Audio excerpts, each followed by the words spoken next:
Good morning. Thank you for joining the Center's Traffic Safety Program. အားလုံးပဲမင်္ဂလာပါကျမတို့ရဲ့ဒုက္ခသည်များဌာနေမော်တော်ယာဉ်စီကံထိန်းသိမ်းရေးဌာနကိုလာရောက်ပါဝင်ပေးတဲ့အတွက်ကျေးဇူးတင်ပါတယ်နော် So today, Sewa and I will be providing information to you about the Department of Motor Vehicle reopening. ဒီနေ့ပေါ့နော်ကျမစေဝါနဲ့ဆရာမလေးစံဆိုလို့ရှိရင်ကျမတို့ဒီမော်တော်ယာဉ်ဌာနပြန်လည်ဖွင့်လှစ်ရေးနဲ့ပတ်သက်ပြီးတော့အကြောင်းအရာတွေကိုပြောပြသွားပေးမှာဖြစ်ပါတယ် And so this is in Burmese and English. အဲ့ဒီအတွက်ကြောင့်အခုပြောမှာကတော့အင်္ဂလိပ်လိုနဲ့မြန်မာလိုပေါ့နော် So I'm going to share my screen with you now. ဆရာမသူ့ရဲ့ screen ကိုကျမတို့ပြပေးမယ် And so we'll start talking. We'll also be talking about permit and license preparation with the Department of Motor Vehicle reopening in Oneida County. ပြီးတော့ဒီ Oneida ဌာနေရဲ့မော်တော်ယာဉ်နဲ့အခြားယာဉ်စည်းကမ်းထိန်းသိမ်းလုံခြုံမှုဌာနရဲ့ပြန်လည်ဖွင့်လှစ်ရေးနဲ့ပြီးတော့ဒီ permit နဲ့ license ဖြည့်ဖို့အတွက်ဘယ်လိုတွေလုပ်ဆောင်မလဲဆိုတာကိုကျမတို့ပြပြသွားပေးမယ် So the Oneida County Department of Motor Vehicles in Utica and Rome reopened on June 16th, 2020. ဒီ Oneida ဌာနရဲ့ DMV ပေါ့နော် Utica ပဲဖြစ်ဖြစ် Rome ပဲဖြစ်ဖြစ်ဒီအင်္ဂါနေ့ဇွန်လ16ရက်နေ့မှာဆိုလို့ရှိရင်ပြန်လည်စတင်ဖွင့်လှစ်နေပြီဖြစ်ပါတယ် So they are open to customers by appointment only. ဆိုတော့လာရှောက်တင်တဲ့သူတွေအတွက်ဆိုလို့ရှိရင်ရက်ချိန်ပြုလုပ်ပြီးတော့ပဲသူတို့ကဖွင့်လှစ်ပေးတာဖြစ်ပါတယ် And appointments will be made only for licenses, permits, and non-driver IDs. ပြီးတော့ဒီ appointment လုပ်တဲ့အခါမှာဆိုလို့ရှိရင် license ဖြည့်ဖို့နဲ့ permit ဖြည့်ဖို့ပြီးတော့ဒီရေမောင်းသူမဟုတ်တဲ့ဒီမှတ်ပုံတင် ID လုပ်ဖို့အတွက်ပဲဖြစ်ပါတယ် If you have other documents, they can either be mailed to either the Utica or Rome location, which are here. အခြားစာရွက်စာတမ်းတွေရှိမယ်ဆိုလို့ရှိရင်ဒီမှာလိပ်စာပြထားတဲ့ Utica DMV ရုံးပဲဖြစ် Rome ရဲ့ DMV ရုံးပဲဖြစ်ပို့ပေးလို့ရပါတယ် And documents can also be left at the locked drop box located inside Union Station or in Utica or West Dominic Street in Rome. Utica ရဲ့ DMV ရုံးမှာရှိတဲ့ Union Station အဲ့ဒီမှာသူတို့တစ်တာလေးတစ်လုံးချထားပေးတယ်เนาะအဲ့ဒီထဲမှာထည့်လို့ရတယ်တကယ်လို့ Rome မှာဆိုလို့ရှိရင်เนาะWest Dominic လမ်းမှာချထားတဲ့ဘုံလေးမှာထည့်လို့ရပါတယ်တဲ့ So that's anything that's not license, permit, or non-driver ID. တကယ်လို့ပေါ့နော် license မဟုတ်ဘူး permit မဟုတ်ဘူးပြီးတော့ဒီရေမောင်းသူမဟုတ်တဲ့ ID ကိုမအပဆိုလို့ရှိရင်ပေါ့နော် So for the appointment for permits, licenses, and non-driver IDs, you need to call to schedule an appointment. တကယ်လို့အဲ့ဒီ license permit နဲ့အဲ့ဒီရေမောင်းသူမဟုတ်တဲ့ ID လုပ်မယ်ဆိုလို့ရှိရင်ရက်ချိန်လုပ်ချင်တယ်ဆိုလို့ရှိရင်ဒီ phone number ကိုခေါ်ပေးရမယ်တဲ့ In Utica, the phone number is 315-798-5701 to schedule an appointment. ရက်ချိန်လုပ်ဖို့အတွက် Utica DMV ရုံးရဲ့phone number ကဆိုလို့ရှိရင်315-998-5331 In Rome, you need to call 315-356-0546. တကယ်လို့ Rome ရဲ့ DMV ရုံးကိုခေါ်ပြီး appointment လုပ်ချင်တယ်ဆိုလို့ရှိရင်315-356-3954ကိုခေါ်ပေးရမှာဖြစ်ပါတယ် So if you have, and it's really hard to get through, you have to be persistent. ဒီ phone number ကိုခေါ်တဲ့အခါမှာဆိုလို့ရှိရင်အရင်နဲ့ခက်ခဲပါတယ်အဲ့ဒါကြောင့်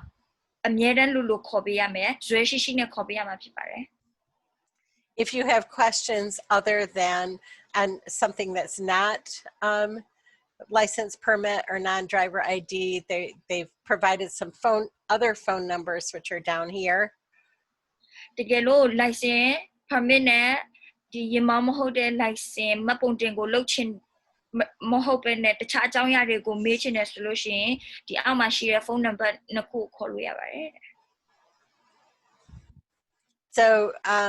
So just remember to make an appointment with the DMV for licenses, permits, and non-driver IDs. တတိယမှာတစ်ခုအမြဲတမ်းအမှတ်ရနေရမှာတစ်ခုကတော့ဒီ license permit နဲ့ရေမောင်းသူမဟုတ်တဲ့ ID ကိုလုပ်ချင်တယ်ဆိုလို့ရင် DMV ရုံးနဲ့ appointment လုပ်ကိုလုပ်ရမှာဖြစ်ပါတယ် You cannot just walk in. အဲ့ဒီမှာ appointment မလုပ်ဘဲနဲ့ဝင်သွားလို့မရဘူးเนาะ You must wear a mask or a face covering that covers both your mouth and your nose.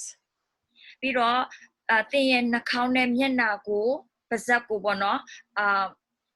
ကာထားတဲ့မျက်နှာဖုံးတွေကိုဝတ်သွားမှာဖြစ်ပါတယ်တက်ဆင်သွားမှာဖြစ်ပါတယ်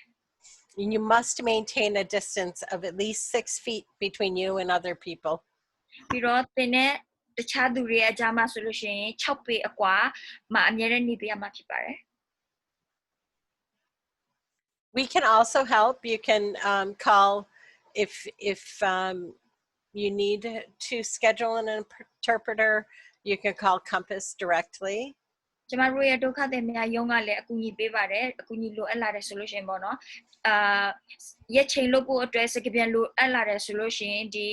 Compass interpreter Compass စကားပြန်ဌာနကိုဖုန်းခေါ်လို့ရပါတယ်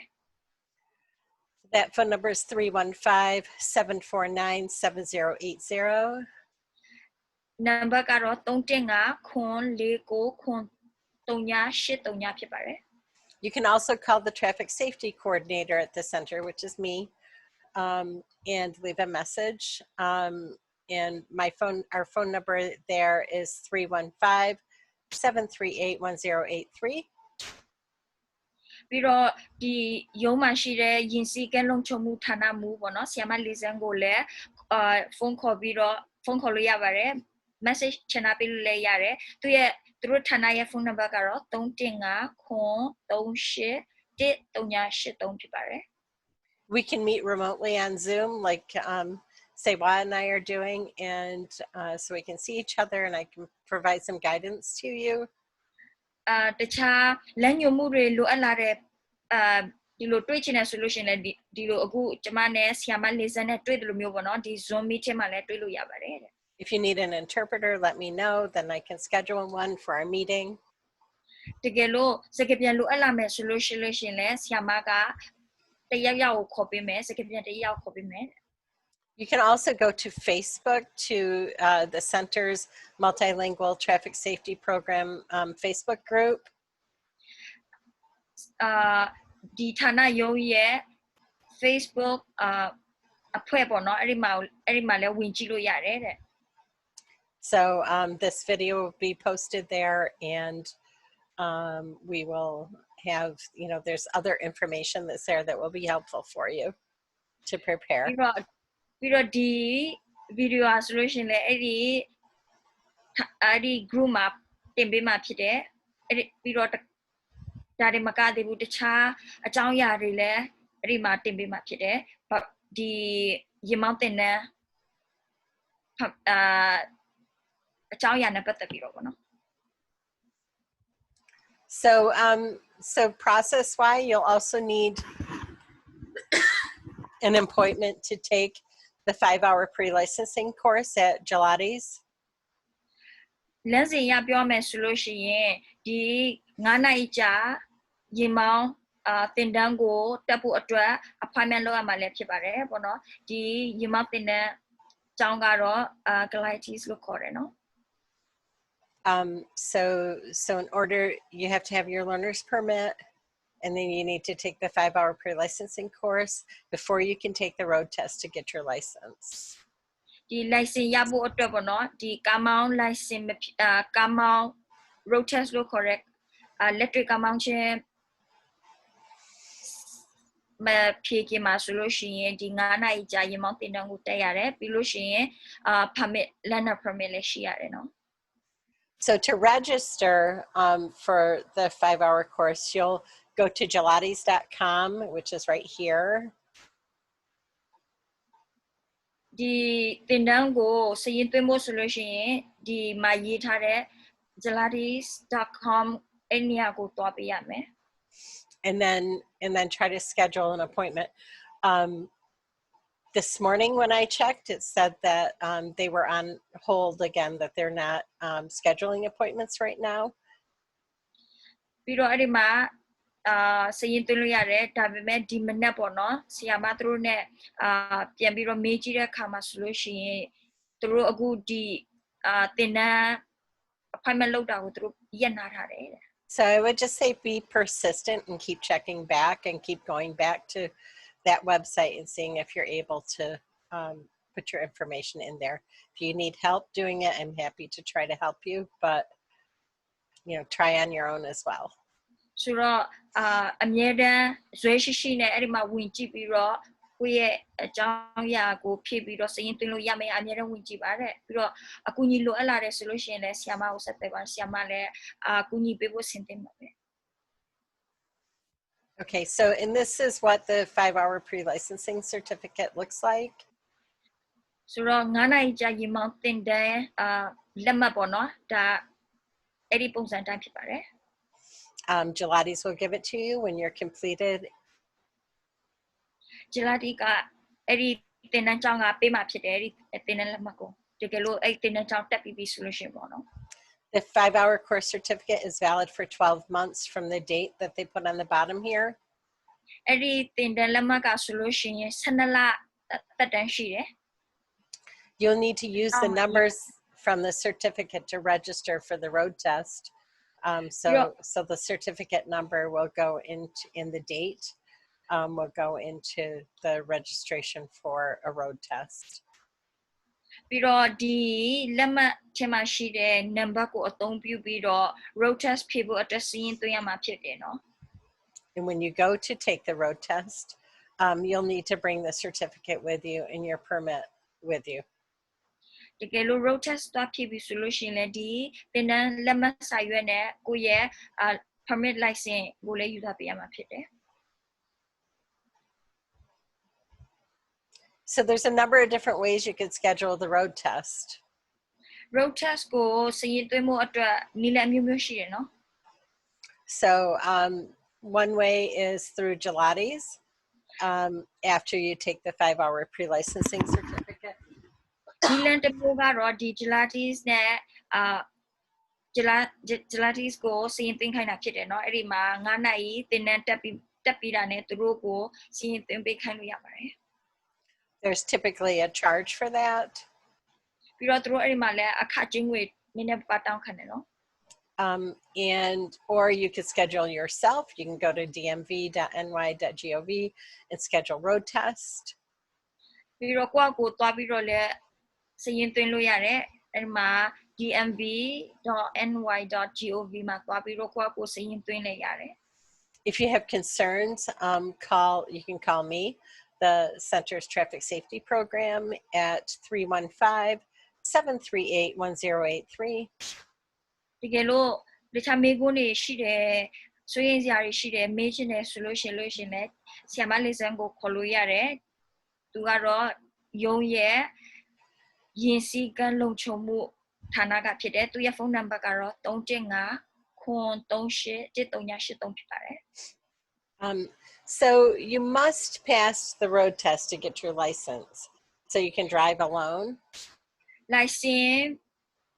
driver license ရေမောင်း license ရဖို့အတွက်က road test ကိုအောင်ရမှာဖြစ်ပါတယ်အဲ့ဒီအခါကျမှတယောက်တည်းကမောင်းလို့ရမယ်နော်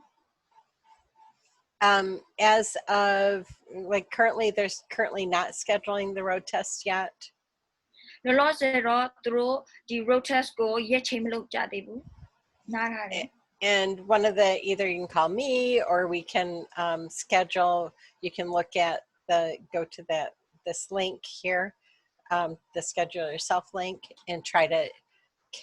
schedule. And if it doesn't let you schedule, then they're still not open for road tests.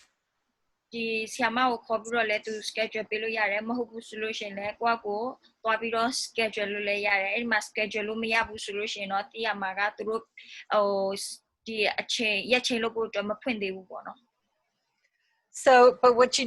do need to know is that there are new procedures due to COVID-19. ပြီးတော့နောက်တစ်ခုသိထားရမှာကဒီ COVID-19 ကြောင့်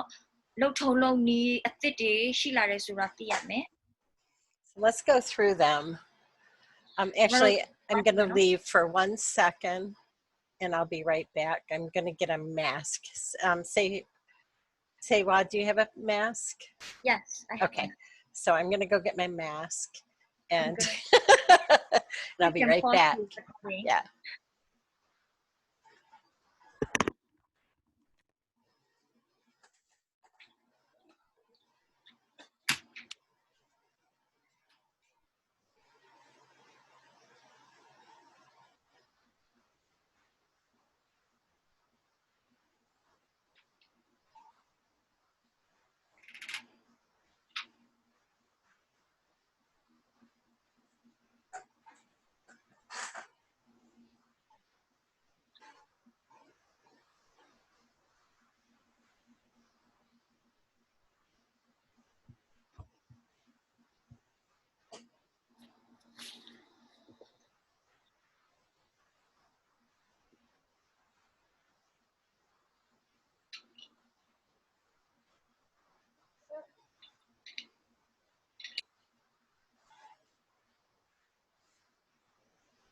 Where are we?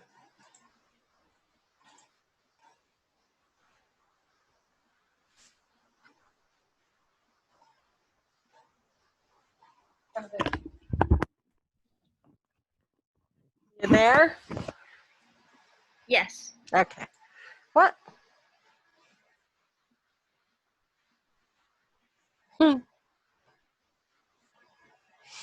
Okay. So this is probably one of the most important things around life during this time when we have this virus. But what? ဒီလောလောဆယ်ဖြစ်ပျက်နေတဲ့အချိန်တွင်းမှာပေါ့နော်ဒီအရာကဆိုလို့ရှိရင်ကျမတို့နေ့စဉ်သက်ရှင်မှုအတွက်အရေးကြီးတဲ့အရာတစ်ခုဖြစ်တယ် So wear a mask မျက်နှာဖုံးတပ်စီမှာ or a face covering and stay 6 feet away from people. မဟုတ်လို့ရှိရင်လည်းမျက်နှာကိုဖုံးအုပ်ထားပါပြီးလို့ရှိရင်တခြားသူတွေနဲ့6ပေအကွာမှာအများကြီးနေပေးပါ So you want to wear a mask to all of your appointments. ပြီးတော့ကိုယ့်ရဲ့ appointment တွေအားလုံးအတွက်မျက်နှာဖုံးတပ်ဆင်ပေးပါ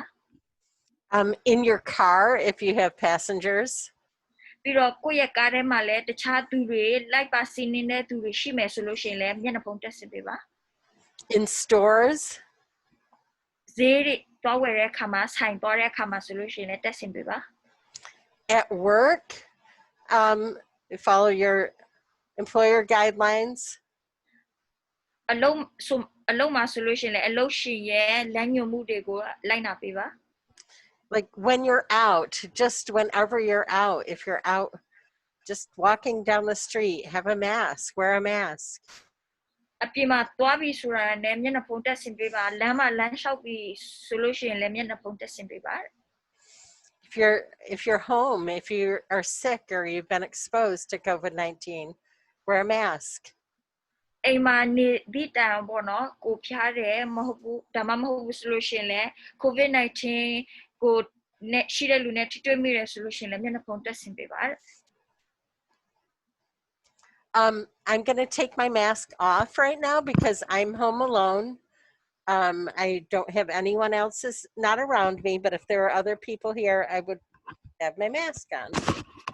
ပြီးတော့အခုဆရာမကလည်းသူ့ရဲ့မျက်နှာဖုံးချွတ်လိုက်မယ်တဲ့ဘာလို့လဲဆိုလို့ရှိရင် तू ကအိမ်မှာတယောက်တည်းပဲပေါ့နော်ကျမလည်းအိမ်မှာတယောက်တည်းပဲပြီးတော့တခြားသူတွေကိုဘေးမှာမရှိဘူးပေါ့နော်အဲ့ဒါကြောင့် Okay. I'm home alone too. Okay. So cancel and reschedule your appointments to DMV and the road test or other and stay home or talk to your doctor if ပြီးတော့တကယ်လို့ပေါ့နော်အောက်မှာပြထားတဲ့အတိုင်းဖြစ်လာမယ်ဆိုလို့ရှိရင်ပေါ့နော်ဒီကိုယ့်ရဲ့ DMV road test နဲ့တခြား appointment တွေကိုဖြတ်ပေးရမယ်မဟုတ်လို့ရှိရင်လည်းပြန်ပြီးတော့ရက်ချိန်လုပ်ပေးရမယ်ပြီးလို့ရှိရင်အိမ်မှာနေပြီးတော့သင်ရဲ့ဆရာဝန်နဲ့ပြောဆိုဆွေးနွေးပါတဲ့ you are sick, So if you're sick, you don't feel well, you feel like you're getting sick, ဥပမာတင်ရဖျားပြီဆိုလို့ရှိရင်ပေါ့နော်ဥပမာနေထိုင်လို့မကောင်းဘူးဖျားချင်းတယ်လို့ဖြစ်နေတယ်ဆိုလို့ရှိရင်တဲ့ you have a fever, you're coughing, sneezing, can't breathe, and flu-like symptoms.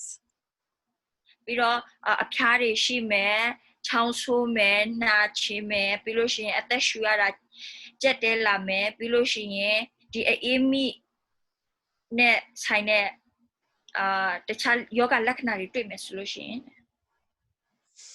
So, you want to cancel, reschedule appointments and stay home, call your doctor if you've been diagnosed with COVID-19. ပြီးတော့အိမ်မှာနေပြီးတော့ဆရာဝန်နဲ့တွေ့ဆုံဆွေးနွေးပါပေါ့နော်တကယ်လို့ကိုယ်စီမှာ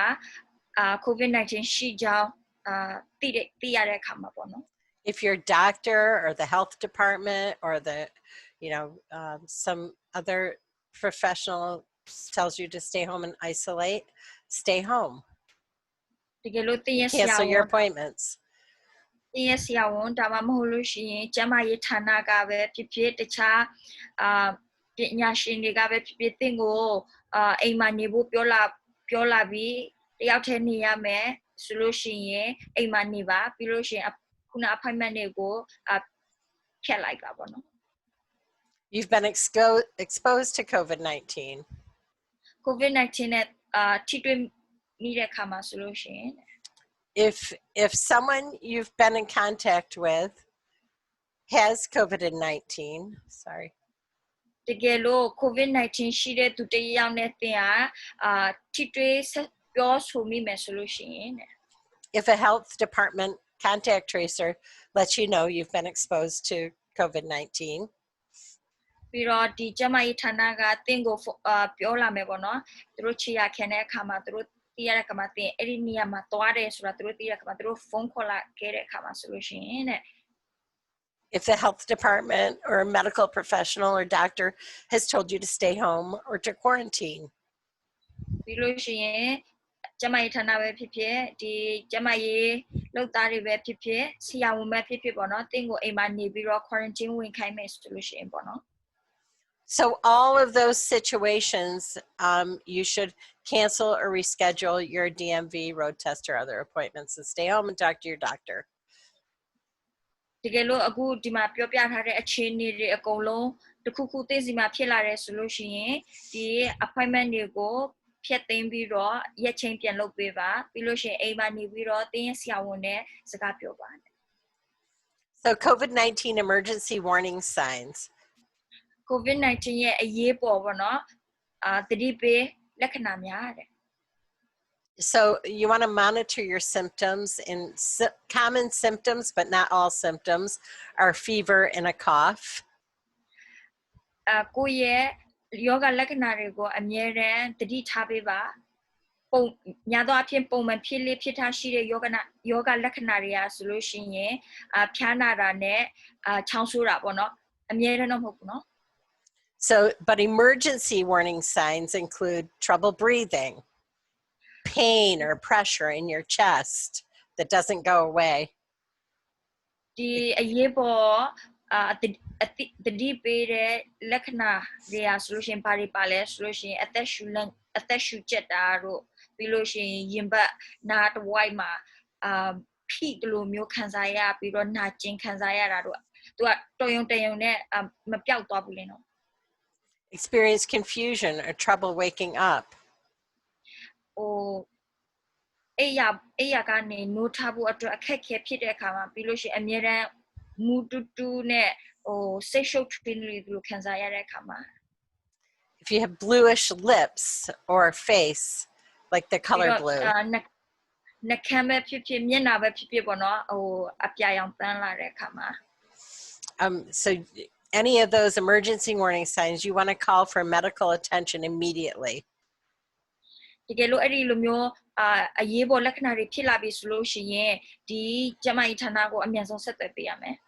Consult with your medical provider for any symptoms that are severe or concerning. ပြီးတော့အရန်နဲ့အရေးကြီး ပြီးတော့စိုးရိမ်စရာရှိတဲ့လက္ခဏာတွေတင်မှာတခြားလက္ခဏာတွေတင်မှာရှိလာပြီဆိုလို့ရှိရင်တင်ရဲ့ကျမရေးဆရာဝန်နဲ့တွေ့ဆုံပြောပေးပါ And then this link also shows a you know what are some other ways to protect yourself and family. That's a source. That's where I got this information from. ပြီးတော့ဒီမှာ link တစ်ခုရှိတယ်เนาะအဲ့ဒီ link ထဲမှာဆိုလို့ရှိရင်တင်းရဲ့မိသားစုနဲ့တင်းကိုယ်တင်ပေါ့နော်ဘယ်လိုကာကွယ်ဆောင်ရှောက်မှုတွေပြုလုပ်ရမလဲပေါ့နော်ဒါက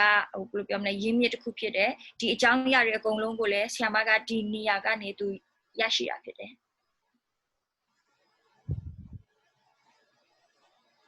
Other sources of information, you can go for translated information to the centerutica.org. We have a bunch of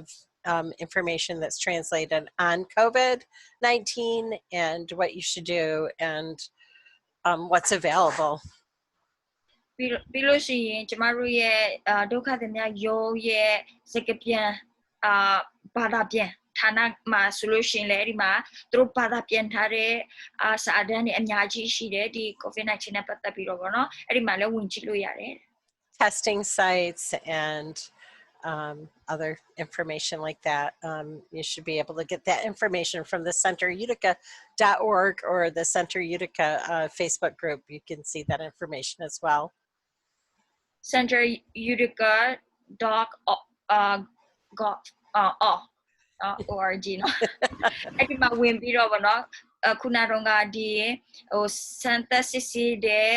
နေရာတွေကိုလည်းသိချင်တဲ့ဆိုလို့ရှိရင်လည်းမဝင်ကြည့်လို့ရတယ်တခြားအကြောင်းအရာတွေလည်းရှိတယ်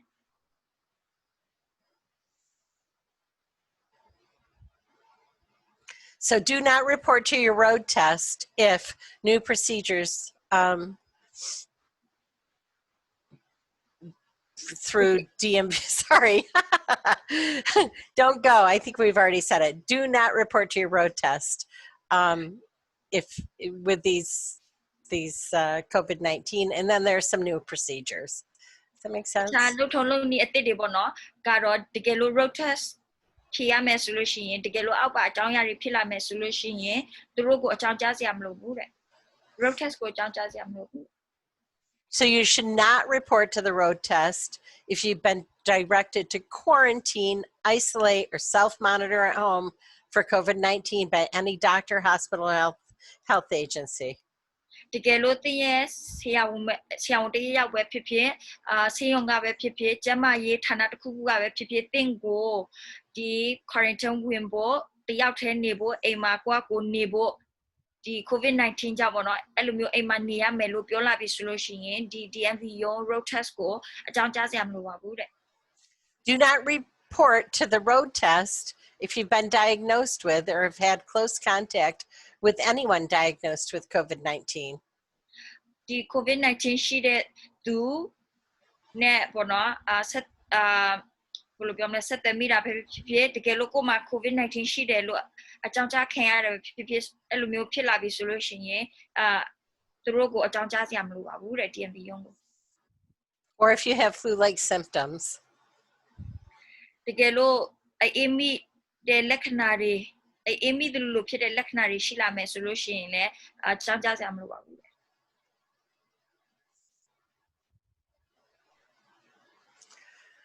So for the safety of everyone at road test sites, all customers and accompanying drivers must wear face coverings and maintain 6 feet distance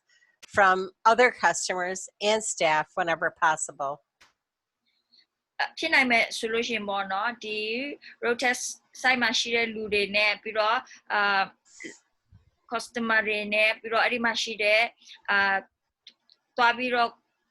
ကိုလိုက်ပို့ပေးတဲ့ရင်မောင်းသူတွေပေါ့နော်အကုန်လုံးအတွက်လုံခြုံစိတ်ချဖို့ဆိုလို့ရှိရင်ကျေးဇူးပြု၍မျက်နှာဖုံးတက်ဆင်ပေးပါပြီးလို့ရှိရင်တခြားသူနဲ့6ပေအကွာမှာအမြဲနေပေးပါ So face coverings include cloth. ဒီမျက်နှာဖုံးတက်ဆင်တဲ့အခါမှာဒီပိတ်စတွေပါတယ်အဝတ်စားတွေပါတယ် like homemade sewn ones, quick cut ones, bandanas, a scarf would probably work. Anything that covers both your nose and your mouth and You can keep it on. เนาะဒီနှာခေါင်းနဲ့မျက်နှာပါးစပ်ကိုအုပ်ထားလို့ရပြီးအမြဲတမ်းဖုံးထားလို့ရတဲ့အိမ်ကနေချုပ်တဲ့မျက်နှာဖုံးဖြစ်ဖြစ်ပြီးတော့ကိုညက်တဲ့ဟာပဲဖြစ်ဖြစ်မဟုတ်လို့ရှင်လက်ကင်ပွားတွေပဲဖြစ်ဖြစ်တက်ဆင်လို့ရပါတယ် Some people have surgical masks. တချို့တွေကြတော့ခွဲစိတ်ခန်းမှာသုံးတဲ့မျက်နှာဖုံးတွေရှိတယ် N95 respirators. တချို့ကြတော့ N95 အသက်ရှူလမ်းကြောင်းအတွက်အသုံးပြုတဲ့မျက်နှာဖုံးတွေရှိတယ် or face shields. မဟုတ်လို့ရှင်လည်းမျက်နှာကိုဖုံးကာတဲ့ဟာတွေရှိတယ် Customers will also need to disinfect the passenger side of the vehicle with disinfectant wipes upon arrival to the road test. ပြီးတော့အဲ့ဒီမှာ road test သွားဖြေမယ်ဆိုလို့ရှိရင်ပေါ့နော်အဲ့ဒီသွားဖြေတဲ့လူอ่ะဆိုလို့ရှိရင်ကိုရဲ့လိုက်ပါစီးနေတဲ့ passenger ထိုင်ကုန်ကိုဟိုပိုးတက်တဲ့ဒီလက်ကင်ပွားနဲ့ပေါ့နော်ပိုးတက်ထားရမယ်တဲ့ Oops. So customers taking the road test will have their temperature taken and be screened for symptoms of COVID-19 and any known contacts with positive COVID-19 patients prior to beginning the test. ဒီ road test သွားဖြေတဲ့ရမောင်သမားတယောက်ဆိုလို့ရှိရင်ဒီ test မဖြေခင်မှာဆိုလို့ရှိရင်ဒီကိုယ့်ရဲ့ကိုယ်ပူချိန်ကိုသူတို့တိုင်းပေးမယ်ပြီးလို့ရှိရင်ဒီ COVID-19 နဲ့ပတ်သက်ပြီးတော့ယောဂလက္ခဏာတွေရှိမရှိပြီးလို့ရှိရင် COVID-19 ရှိတဲ့လူနာနဲ့ထိတွေ့မှုရှိခဲ့မရှိခဲ့တဲ့ဟာတွေသူတို့မေးလိုက်မယ်လုပ်ပေးလိုက်မယ် So road tests will be rescheduled if a customer has a fever, which is a temperature over 100 degrees or higher. တကယ်လို့ရေမောင်ပတ်ဖြစ်တဲ့လူอ่ะဆိုလို့ရှိရင်သူ့ရဲ့အပူချိန်က100 degree နဲ့အထက်ရှိမယ်ဆိုလို့ရှိရင်သူတို့ရက်ချိန်ပြန်လုပ်ပေးလိုက်မယ် Is exhibiting symptoms of COVID-19 or has had recent close contact with anyone who's tested positive for COVID-19. ပြီးလို့ရှိရင် COVID-19 ယောဂလက္ခဏာတွေကိုပြတဲ့သူပဲဖြစ်ဖြစ်ပြီးလို့ရှိရင် COVID-19 ယောဂရှိတဲ့သူပဲဖြစ်ဖြစ် positive ယောဂ positive ရှိတဲ့သူနဲ့ဆက်သွယ်ထားဘယ်လိုပြောမလဲထိတွေ့ထားမိတဲ့သူပေါ့နော်လောလောလတ်ထိတွေ့ထားတဲ့ဆိုလို့ရှိရင်သူတို့ပြန်ပြီးတော့ရက်ချိန်လုပ်ပေးလိမ့်မယ် So don't go. Cancel your appointment. You know, don't go there if you know you've been exposed or you're sick. တကယ်လို့ကိုယ်ဖျားနေပြီးတခြားယောဂရှိတဲ့သူနဲ့လည်းလောလောလတ်ထိတွေ့ထားတယ်ဆိုလို့ရှိရင်မသွားနဲ့အဲဒီ appointment ကိုဖျက်သိမ်းပေးပါ So I'm talking about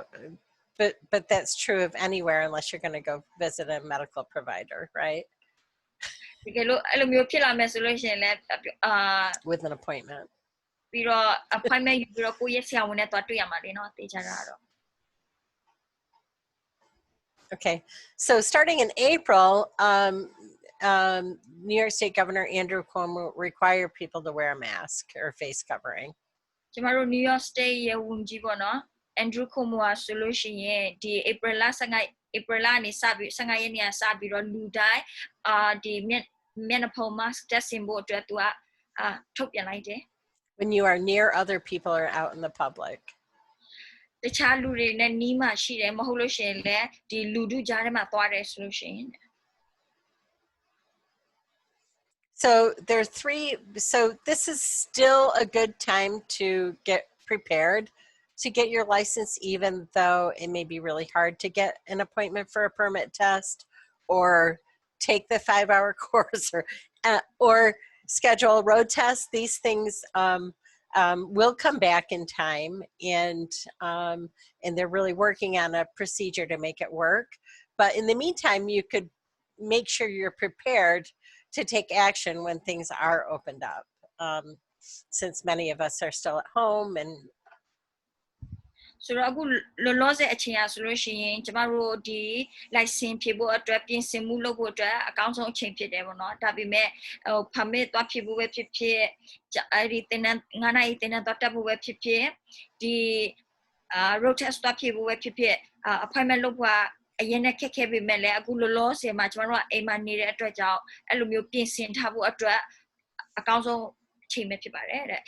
ပြီးတော့ဒီတကယ်လို့ဒီလိုမျိုးဌာနတွေပြန်ဖွင့်လာပြီဆိုလို့ရှိရင်လည်းသွားပြီးတော့လှုပ်လိုက်ရုံပဲလေနော်ပြင်ဆင်ထားပြီဆိုတဲ့ဖြစ်တဲ့အတွက်ကြောင့် All right, so I'm going to go through the basics of that with you now. So အဲ့ဒီအကြောင်းနဲ့ပတ်သက်ပြီးအခြေခံနည်းနည်းပြသွားပြီမယ် So one of the first things you would do is you would make sure that you're gathering your identification documents so that when you do get to go to the DMV that you have it all straightened out, you have the right number of points of identification and your paperwork is filled out and ready to go so they don't send you away. ဆိုတော့ဘောနော်အခုကကြတော့ဒီမပုံတင်စာရွက်စာတမ်းတွေကိုစုဆောင်ထားမှာဖြစ်တယ်ဘာလို့လဲဆိုတော့အမတ်ပြည့်မှာသူတို့လက်ခံနေလို့ပေါ့နော်ဥပမာဒီ permit ပဲသွားဖြည့်တာပဲဖြစ် license ပဲသွားဖြည့်တာဖြစ်ဒီလိုမျိုး license စာရွက်မပုံတင်စာရွက်စာတမ်းတွေစုဆောင်ထားတာကအရေးကြီးတဲ့အချက်ဖြစ်တယ်ဆိုတော့တကယ်လို့ကိုယ်စီမှာလောလောဆယ်ပြည့်စုံမရှိထားဘူးဆိုလို့ရှိရင်ကိုသွားဖြည့်တဲ့အခါမှာကိုယ်စီမှာအမတ်မပြည့်ဘူးဆိုလို့ရှိရင်ဟိုကိုအိမ်ပြန်လွတ်လိုက်မယ်အဲ့လိုမျိုးမဖြစ်အောင်ပေါ့နော်အခုတည်းကအမတ်တွေပြည့်အောင်စုထားပေးရမယ် Please contact me at the Center's Traffic Safety Program to guide you in any process. If you're unsure, I'm happy to help you put things together. ဒီဒုက္ခသည်များရုံးမှာရှိတဲ့ဒီရင်စည်းကမ်းလုံခြုံမှုဌာနမှာရှိတဲ့ဆရာမလေးစံသူ့လည်းအကြောင်းကြားလို့ရတယ်ဆက်သွယ်လို့ရတယ်ပေါ့နော်ဒီလမ်းညွှန်မှုတွေလိုအပ်လာတယ်အကြံပေးချက်တွေလိုအပ်လာတယ်ဆိုလို့ရှိရင် Okay, so we can schedule an appointment to do that. Via Zoom, you can leave a message at the center 315-738-1083. 315-738-1083 အဲ့ဒီဖုန်းနံပါတ်ကိုခေါ်ပြီးတော့လည်းmessage ချန်တာပေးလို့ရတယ် appointment လုပ်ပြီးတော့ဒီလိုမျိုး Zoom မှာပဲဖြစ်ဖြစ်သူတို့လုပ်ပေးလိမ့်မယ် If you need an interpreter, let me know. စကားပြန်လိုအပ်တဲ့ဆိုလို့ရှိရင်လည်းဆရာမကိုပြော So the 3 steps to getting your license is you have to pass the written permit test. ဒီ license ရဖို့အတွက်အဆင့် 3 ဆင့်ကတော့တစ်ဆင့်ကရေးဖြည့်တဲ့ permit test ကိုဖြည့်ရမယ်အောင်ရမယ် Take the 5-hour pre-licensing course. ပြီးတော့9နာရီရေမောင်းသင်တန်းကိုတက်ရမယ် And pass the road test. ပြီးလို့ရှိရင်လက်တွေ့ရေမောင်းဖြည့်တဲ့ road test ကိုလည်းအောင်ရမယ် So what the Center's Traffic Safety Program can do for you is provide individual support and interpretation translation if necessary. ဒီဌာနမှာ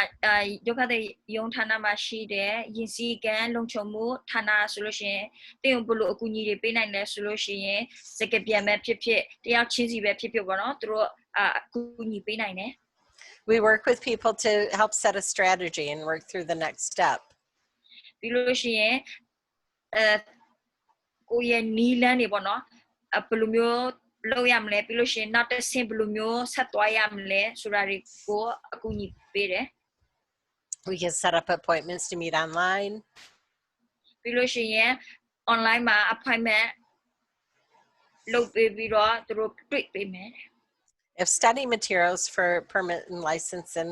other traffic safety information in Arabic, Burmese, Karen, Nepali, Spanish, Swahili, and Russian. ပြီးလို့ရှိရင်လည်းဒီ permit နဲ့ license ဖြည့်ဖို့အတွက်ပစ္စည်းဘယ်လိုပြောမလဲစာရွက်လေ့လာဖို့စာရွက်တွေပေါ့နော်စာတမ်းတွေကဆိုလို့ရှိရင်လည်းArabic လို့ရှိတယ်ပမာလို့ရှိတယ်ကင်းလို့ရှိတယ် Nepal လို့ရှိတယ် Spanish လို့လည်းရှိတယ် Swahili လို့လည်းရှိတယ်ပြီးလို့ရှိရင်လည်း Russia လို့လည်းရှိတယ်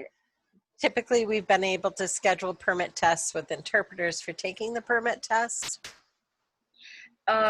ပုံမှန်အဖြစ်ဆိုလို့ရှိရင်တော့ဒီရေးဖြည့်တဲ့ permit test ကိုဖြည့်တဲ့အခါမှာဌာနကနေပြီးတော့စကားပြန်နဲ့သူတို့ဖြည့်ပေးဖို့ရက်ချိန်လုပ်ပေးတာရှိတယ် And at this time, this is, again, it's just hard to get through things. It's a reopening. ပြီးတော့လောတဲ့အချိန်ကတော့တော့အရင်ကခက်ခဲဖြစ်နေတဲ့အချိန်လေးတော့ပြန်ဖွင့်တာနဲ့ပါရညာတွေနဲ့အကုန်လုံးအဲ့ဒီမှာပေါ့နော်ရှုပ်နေတယ် But we all keep trying. ဒါပေမဲ့ကျမတို့အများတန်း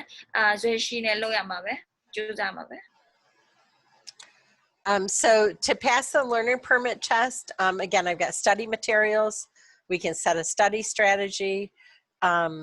You can take practice tests and visit our YouTube channel and Facebook group for more information, and schedule an interpreter to go with you to the DMV to pass the test, or to not to pass. Hopefully it helps you to have that language support. They will not help you pass the test. Sorry, that come out wrong. So တော့ဒီ learner permit ကိုရေးဖြည့်တဲ့ permit ကိုအောင်မြင်ဖို့အတွက်ကကြတော့ဒီမှာပေါ့နော်ကျမတို့စီမှာလေ့လာဖို့အတွက်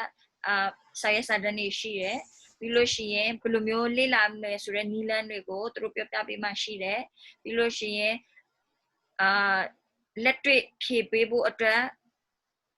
လေ့ကျင့်တဲ့အဖြေစာရွက်မေကွန်းစာရွက်တွေရှိတယ်ဒါမှမဟုတ်လို့ရှိရင်လည်း YouTube မှာသွားကြည့်လို့ရတယ်သူတို့ရဲ့ Facebook group ထဲမှာလည်းဝင်ကြည့်လို့ရတယ်နောက်တစ်ခုကတော့ဒီစကားပြန်နဲ့သူတို့ appointment လုပ်ပေးပြီးတော့ DMV မှာပေါ့နော်ဒီစာမွေးဖြေဖို့အတွက်သူတို့ရက်ချိန်လုပ်ပေးတာလည်းရှိတယ်စကားပြန်နဲ့သွားချင်းအဖြစ်ပေါ့နော်ဖြေတဲ့အခါမှာဆိုလို့ရှိရင်ဘာသာစကားနေရာမှာကိုယ့်အတွက်အကူအညီထောက်ပံ့ပေးပြီးတော့အောင်မြင်နိုင်မယ်လို့မျှော်လင့်တာပဲနော် Okay, so when you have a learner permit, you can only drive with a supervised licensed driver over 21 years old. တကယ်လို့ကိုယ်စီမှာ learner permit ရေမောင်းဖို့အတွက်ပေါ့နော် learner permit အဲ့ကရှိတယ်ဆိုလို့ရှိရင်တယောက်တည်းမောင်းလို့မရဘူးကိုအမြဲတမ်းကြည့်ရှုပေးနေမယ်ဘေးနားမှာပေါ့နော်22နှစ်ကျော်တဲ့လူတယောက်လိုတယ်အသက်22နှစ်ပြည့်ပြီးတဲ့လူတယောက်လိုတယ်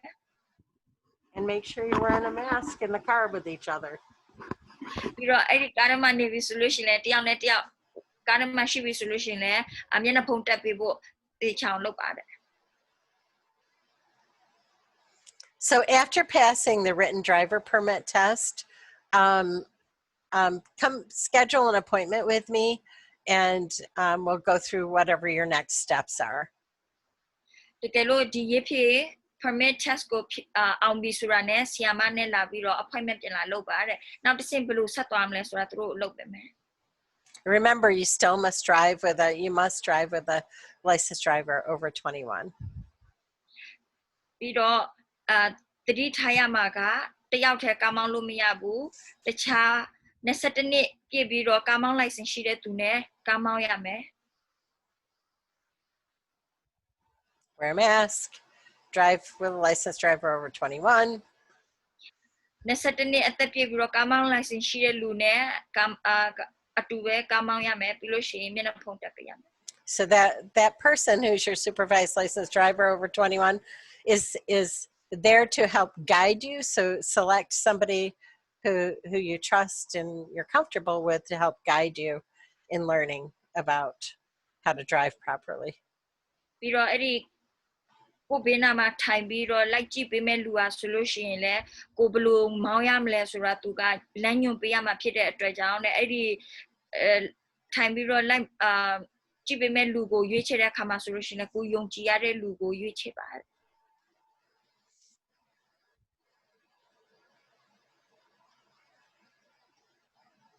Okay, so you've got your permit, you've passed the written permit test. The second step is after you've practiced, take the 5-hour pre-licensing course. ပြီးလို့ရှိရင်ခုနရေးဖြစ်ဖြစ်တဲ့ permit learner permit test လဲအောင်သွားပြီး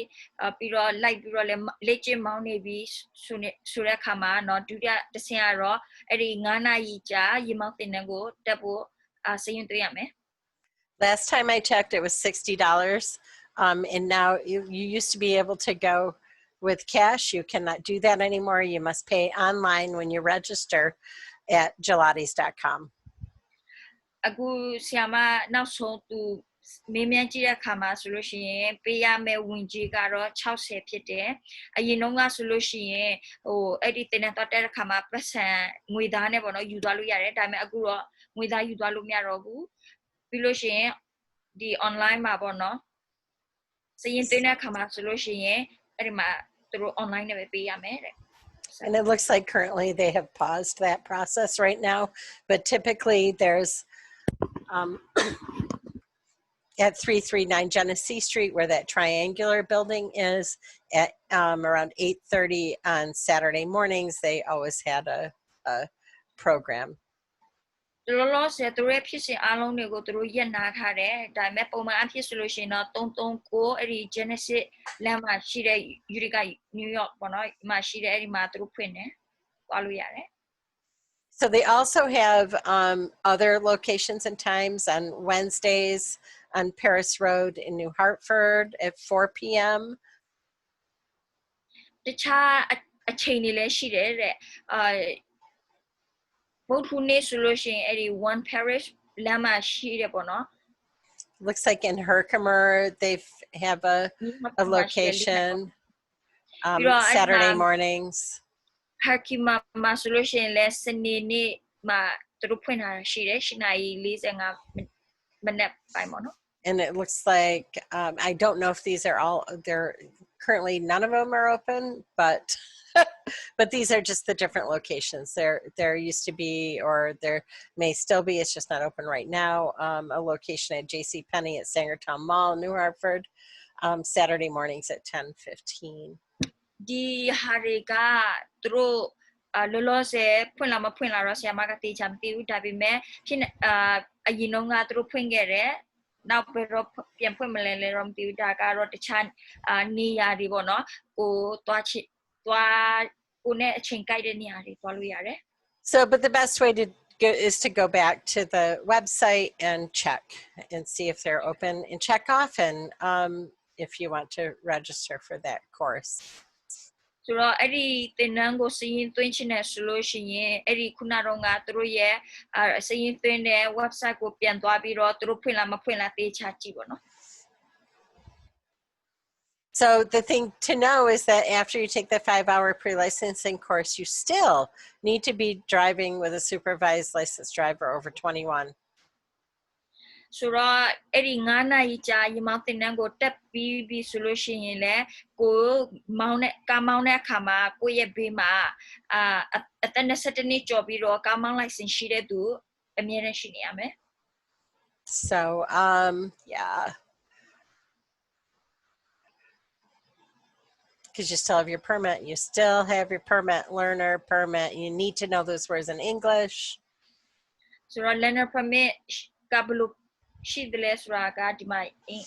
ညီထားတယ်ပေါ့နော်အင်္ဂလိပ်လို So you know what you're carrying around with you and what you can do. ဆိုတော့ကိုဒီမှာ license အမျိုးအစားရှိလဲဆိုတာကိုသိပြီးတော့တေချာပြင်ဆင်သွားလို့ရအောင် This continues to be a time to practice with your supervising licensed driver over 21 who can help you learn the right way to do things. ဆိုတော့အခုလောလောဆယ်အချိန်ကတော့ဆက်ပြီးတော့ကားမောင်းကျင့်ပေါ့နော်ပြီးတော့အသက်21နှစ်ပြည့်ပြီးတော့ကားမောင်း license ရှိတဲ့သူနဲ့ပေါ့နော် So you need to pass the road test. So you have to schedule it either with Gelatis, you can go online, or I can try to help you with that. ပြီးလို့ရှိရင်နောက်တစ်ခုကတော့ road test ဖြေဖို့အတွက်ဖြစ်တယ်အဲ့ဒီခါမှာခုနကတော့ငါ Gelati ကျောင်းနဲ့သင်တန်းကျောင်းနဲ့စရင်သွင်းလို့ရတယ်နောက်တစ်ခုကတော့ဆရာမကိုလာပြောပြီးတော့သူကူညီပေးလို့ရတယ် And you can bring your 5-hour your permit and your 5-hour course certificate with you. You must bring them with you to the road test. တကယ်လို့ road test သွားဖြေပြီးဆိုလို့ရှိရင်လည်းကိုယ့်ရဲ့ခုနက permit license နဲ့ခုနတော့က9နာရီတင်တန်းတက်ထားတဲ့ရီမောင်းတင်တန်းတက်ထားတဲ့တင်တန်းလက်မှတ်ကိုယူသွားမယ် You must bring a licensed driver over 21 with you, and they have to have their license with them. You have to have your insurance papers with you, your registration paper for the car with you when you go to the road test. ပြီးတော့ license သွားဖြည့်တဲ့ခါမှာဆိုလို့ရှိရင်ခုနတော့ကအသက်21နှစ်ကျော်ပြီးတော့ license ရှိတဲ့သူကိုခေါ်သွားရမယ်ပြီးလို့ရှိရင်အဲ့ဒီလူကလည်းသူ့ရဲ့ကားမောင်း license ပါရမယ်ပြီးလို့ရှိရင်ကိုကားရဲ့ insurance တွေပဲဖြစ်ဖြစ်ခုနက certificate လက်မှတ်တွေပဲဖြစ်ဖြစ်ယူသွားမယ် If you do not pass the road test, you're going to have to reschedule and take it again. တကယ်လို့ကားမောင်းဖြည့်တဲ့ road test မအောင်ဘူးဆိုလို့ရှိရင်နောက်တစ်ခေါက်ပြန်ပြီးတော့စရင်သွင်းရက်ချိန်လုပ်ပြီးတော့ပြန်ဖြည့်လို့ရတယ် As many times as it takes for you to get your driver license. ဒီ driver license ရတဲ့အထိပေါ့နော်အချိန်ကြီးဘယ်လောက်ပဲများများဖြည့်သွားဖြည့်လို့ရတယ် After you take it 2 times, here's my hands, 2 times, 2. They will, when you go to reschedule it again, you'll get charged $10. So you have to have a credit card or a debit card or something with you so that you can pay for. ဆိုတော့ပထမနှစ်ခေါက်ဖြည့်လို့မအောင်ဘူးဆိုလို့ရှိရင်နောက်တစ်ခေါက်တတိယတစ်ခေါက်သွားပြီးတော့စရင်သွင်းတဲ့ခါမှာဆိုလို့ရှိရင် road test ဖြည့်ဖို့တော့နော်စရင်သွင်းတဲ့ခါမှာဆိုလို့ရှိရင်သူတို့10ချက်အခါတောင်းလိုက်မယ်အဲ့ဒီအတွက်ကြောင့်ကိုစီမှာdebit card ပဲဖြစ် credit card ပဲဖြစ်ရှိရမယ်နော် So you still only have a permit and you must be accompanied by a licensed driver over 21. ဆိုတော့အခုလောလောဆယ်ဖြည့်တဲ့အခါမှာdriver license သွားဖြည့်ဖို့အတွက်သွားတဲ့အခါမှာတင်းစီမှာ permit ပဲရှိသေးတဲ့အတွက်ကြောင့်ကားမောင်းတဲ့အခါမှာခုနကအသက်21နှစ်ကျော်ပြီးတော့ driver license ရှိတဲ့လူကတင်းကိုလိုက်ပို့ပေးရမယ် Until you pass. ပြီးတော့ကိုအောင်တဲ့အချိန်အထိသူကအဲ့ဒီတရအဲ့ဒီ21နှစ်ကျော်ပြီးတော့ကားမောင်း license ရှိတဲ့လူတယောက်ကတင်းကိုအမြဲတမ်းအဖော်လိုက်ပေးရမယ် So when you I have one with me. When you take the road test, when you're done, they will give you like a little slip of paper. It looks like a grocery store receipt. ဆိုတော့တကယ်လို့သွားဖြည့်တဲ့အခါမှာတကယ်လို့ပြီးသွားပြီဆိုလို့ရှိရင်သူတို့အဲ့ဒီ receipt ဆိုင်မှာဈေးသွားဝယ်လို့ရှိရင် receipt ပေးလို့မျိုးစာရွက်တေးလေးတစ်ခုပေးလာလိမ့်မယ်တဲ့ It'll either say that you passed or you failed. အဲ့ဒီစာရွက်ပေါ်မှာဗာရေးထားလဲဆိုလို့ရှိရင်တင်အောင်မြင်တယ်မဟုတ်လို့ရှိရင်တင်ကြရှုံးနေဆိုတဲ့အကြောင်းရေးထားတယ် My experience is that the ones where you fail are longer. They have more information on them. တကယ်လို့သိနိုင်တာတစ်ခုကတော့တကယ်လို့ကိုဖြေတာကြတယ်ဆိုလို့ရှိရင်တော့အဲ့ဒီစာရွက်ကနည်းနည်းရှည်လိမ့်မယ်တဲ့ So don't throw that out. ပြီးတော့အဲ့ဒီဟာကိုမလွတ်ပြစ်နဲ့နော်တဲ့ You can bring it back to me. ဆီယာမစီမှာဆီယာမလေးစမ်းရှိမှာပြန်ယူလာခဲ့ပေးပါ And or we can have a Zoom meeting and we can see what things you needed assistance with, you need to learn more about. So you're safer, it's so that people are safer drivers because we're all out there with our families and so we need to learn how to be a safe driver, and that's what the road test is all about, is assessing whether you're a safe driver. ဒီစာရွက်ကိုပြန်ယူလာပေးတဲ့ခါတော့เนาะသူတို့ Zoom meeting ပဲရက်ချိန်လုပ်ပေးတာပဲဖြစ်ပြီးတော့တခုခုလုပ်ပေးမယ်ပြီးလို့ရှိရင်စာရွက်ကိုကြည့်ပြီးတော့အဲ့ဒီစာရွက်ပေါ်မှာရေးထားတဲ့ကိုဘယ်နေရာမှာပိုကောင်းအောင်လုပ်ရမယ်ပေါ့နော်ဘာဖြစ်လဲဆိုတော့ဒီ road test ဖေးတာဆိုလို့ရှိရင်ကျမတို့ကားမောင်းတဲ့အခါမှာလုံခြုံမှုရှိအောင်စစ်ဆေးတဲ့ဟာဖြစ်တယ်ဘာဖြစ်လဲဆိုတော့ကျမတို့ဒီမှာမိသားစုလည်းရှိတယ်တခြားသူတွေလည်းရှိတယ်အလုံးပဲလုံခြုံမှုရှိပြီးတော့ကားကိုကောင်းကောင်းမွန်မွန်မောင်းနိုင်အောင်အတွက်ပေါ့နော် Okay, and if you pass, then you carry the receipt with your learner permit and until the driver license arrives in the mail. ဆိုတော့တကယ်လို့အောင်မြင်ပြီဆိုလို့ရှိရင်လည်းကားမောင်းမယ်ဆိုလို့ရှိရင်ကိုယ့်ရဲ့ learner permit နဲ့ခုနကအဲ့ဒီစာရွက်လေးကိုလိုက်တည်သွားနော်ဒီစာတိုက်မှာဒီ driver license ကရောက်လာတဲ့အထိအဲ့ဒီဟာကိုလိုက်တည်သွားပြီးကားမောင်းရမယ် And that serves as your driver's license, but make sure it's a pass before you do that. အဲ့ဒီစာရွက်လေးနဲ့ဟာကdriver license လိုမျိုးပဲပေါ့နော်ဒါပေမဲ့တေချာတိထားမှာကအဲ့ဒီပုံမှာကကိုကအောင်မြင်တယ်ဆိုတဲ့ဟာတေချာတိထားမယ်တဲ့ Okay, and make sure your address is up to date on all of your documents so that when it gets mailed to you, it actually gets mailed to you. ပြီးတော့နောက်ခုတိထားမှာကတင်းရဲ့အိမ်လိပ်စာနဲ့တခြားစာရွက်စာတမ်းနဲ့အကုန်လုံးကဆိုလို့ရှိရင်ဟိုဘယ်လိုပြောမလဲလောလက်အစ်ဖြစ်နေတာပေါ့နော်ဘာလို့လဲဆိုတော့သူတို့မေးစာရဲနဲ့မေးပို့လာတဲ့ခါမှာဆိုလို့ရှိရင်တင်းရဲ့လက်ရှိအိမ်လိပ်စာကိုရောက်နိုင်ဖို့အတွက်ဖြစ်ပါတယ် Nice. So thank you so much for joining the Center's Traffic Safety Program about DMV reopening and permit and license preparation. အားလုံးပဲကျေးဇူးတင်ပါတယ်เนาะဒီဒုက္ခသည်များဌာနေရဲ့ရင်စည်းကမ်းလုံခြုံမှုဌာနအစည်းအဝေးကိုလာရောက်နားထောင်ပေးတဲ့အတွက်လည်းကျေးဇူးတင်ပါတယ်ပြီးတော့ဒီ DMV ပြန်လည်ဖွင့်လှစ်တာနဲ့ပတ်သက်ပြီးတော့အကြောင်းအရာတွေကိုနားထောင်ပေးတဲ့အတွက်လည်းကျေးဇူးတင်ပါတယ်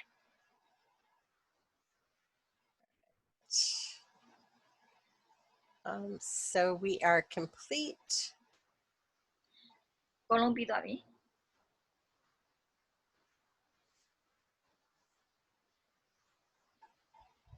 Have a great day. အားလုံးပဲကောင်းသောနေ့ဖြစ်ပါစေ